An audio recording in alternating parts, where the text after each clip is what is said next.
Arsenal's 2-0 win over Wolves marked their third consecutive opening day victory, a feat not achieved since 2010. But what does this result really tell us about Arteta's tactics and Arsenal's title ambitions? The first half showcased Arsenal's dominant possession and aggressive attacking play. Kai Havertz's opener in the 25th minute was a perfect example of their purposeful approach.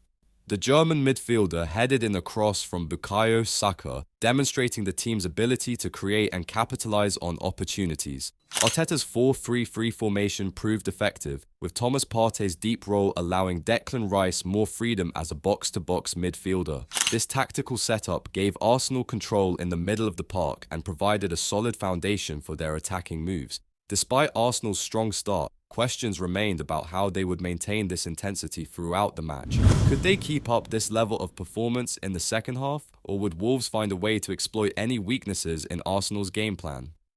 As the second half kicked off, Arsenal's early dominance began to wane. The Gunners, who had looked so assured in the opening 45 minutes, suddenly found themselves on the back foot. Wolves, sensing a shift in momentum, started to press higher up the pitch and disrupt Arsenal's rhythm. Arsenal's midfield, which had been so effective in controlling the game earlier, now struggled to maintain possession. Players who had previously linked up with precision were now misplacing passes and making uncharacteristic errors. This sudden loss of composure allowed Wolves to gain a foothold in the match and put pressure on Arsenal's defence. One of the most glaring issues for Arsenal in this period was their inability to maintain control of the ball. Mikel Arteta himself acknowledged this problem after the match, stating, "We gave so many simple balls away." This admission from the manager highlights just how significant the shift in performance was from the first to the second half. As Arsenal's grip on the game loosened, Wolves began to create more meaningful chances. The visitors' increased threat was epitomised by two key moments that could have changed the course of the match. First, Jørgen Strand Larsen's powerful header forced Arsenal's goalkeeper David Raya into a crucial save. This opportunity served as a wake-up call for the Gunners, reminding them that their lead was far from secure. But it was Matheus Cunha's missed opportunity that really set alarm bells ringing for Arsenal fans. The Wolves forward found himself in a golden position to equalise, with only Raya to beat. However, in a moment that summed up the fine margins in football, Cunha shot straight at the Arsenal keeper. It was a let-off for the home side, but one that highlighted their growing vulnerability. These chances weren't isolated incidents. Wolves had found a way to exploit gaps in Arsenal's defensive structure, particularly down the flanks. The home side's fullbacks, who had been so effective in supporting attacks in the first half, were now caught out of position more frequently. This allowed Wolves to create overloads and put crosses into dangerous areas.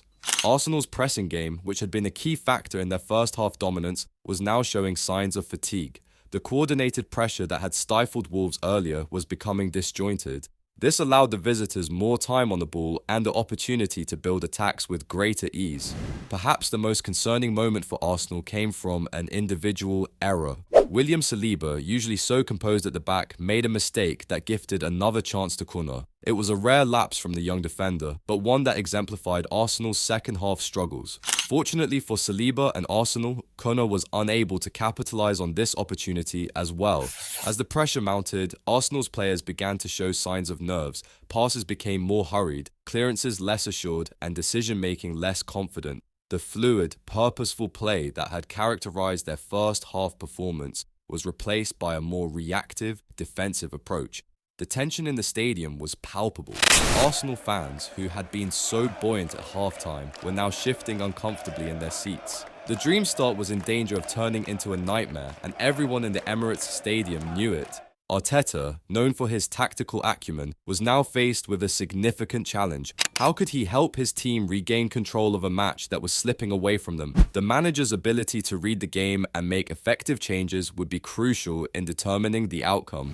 As the clock ticked on, it became clear that Arsenal needed to weather this storm if they were to secure the 3 points. The question was no longer about how convincingly they could win, but whether they could win at all. Despite the mounting pressure and Wolves' increasing threat, Arsenal managed to hold onto their lead, but the manner in which they did so was far from convincing. The control and dominance of the first half had been replaced by a backs-to-the-wall defensive effort. As the second half unfolded, it became clear that Arsenal's dominance was under threat. Wolves had found their footing and the Gunners were struggling to maintain control. but this is where Mikel Arteta's tactical acumen truly shone through. The Arsenal manager, known for his meticulous approach to the game, began to make subtle adjustments that would ultimately turn the tide back in his team's favour. One of Arteta's most crucial decisions came in the 73rd minute when he brought on Gabriel Jesus to replace the cramping Declan Rice. This substitution wasn't just about fresh legs, it was a calculated move to change the dynamic of Arsenal's attack. Jesus, with his ability to drop deep and link play, provided a new focal point for the team's offensive efforts. His introduction allowed Arsenal to stretch Wolves' defence and create more spaces for their other attacking players to exploit. But Arteta's masterstroke wasn't just about personnel changes, he also tweaked Arsenal's formation, shifting to a more fluid 4-2-3-1 system that gave Bukayo Saka and Gabriel Martinelli more freedom too. Interchange positions. This tactical adjustment proved to be the catalyst for Arsenal's second goal, which came just moments after Jesus entered the fray. In the 74th minute, Arsenal were awarded a free kick just outside Wolves' penalty area. Instead of opting for a direct shot on goal, the Gunners caught their opponents off guard with a quickly taken set piece. Saka, showcasing his quick thinking and brilliant technique, whipped in a low cross that found its way through a sea of bodies and into the back of the net. It was a moment of individual brilliance, but one that was made possible by Arteta's tactical setup. This goal was a turning point in the match. Not only did it double Arsenal's lead, but it also visibly deflated Wolves' spirits.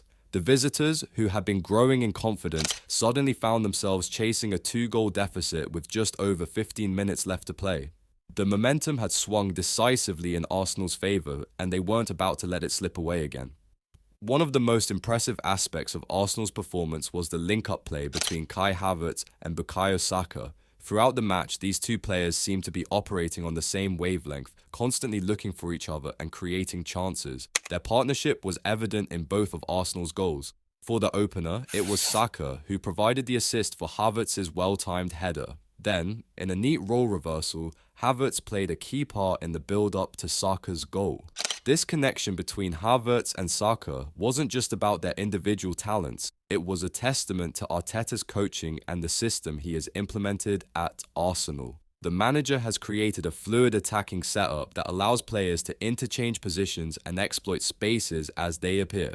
This flexibility makes Arsenal's attack unpredictable and difficult to defend against.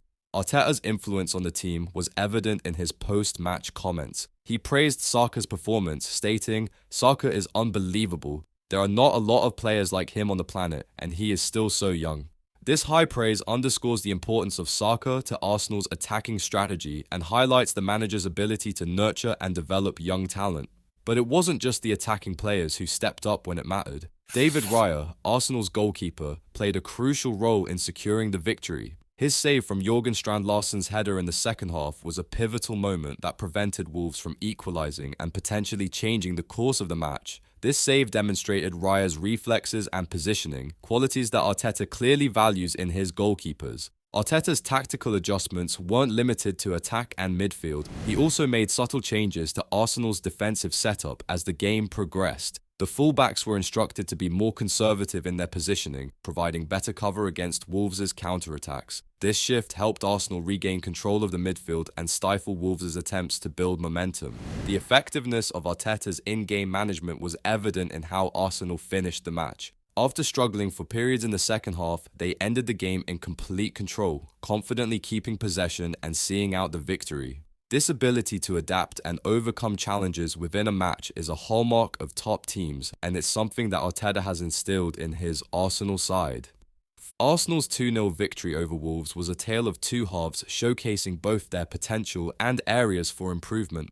The Gunners' ability to weather the storm and secure 3 points sets a positive tone for their season. Arteta acknowledged the need for growth, stating, "There are things to improve, for sure, but overall very happy." This win mirrors Arsenal's strong form from last season, where they finished just 2 points behind Manchester City. The performance of key players like Saka, described by Havertz as unbelievable, hints at Arsenal's attacking prowess. However, Arteta's emphasis on consistency and finding ways to win suggests he's focused on long-term success. As Arsenal continue their journey under Arteta, fans and critics alike will be watching closely to see if they can maintain this momentum and mount a serious title challenge. If you enjoyed this analysis, Don't forget to like and subscribe for more fanatic football content.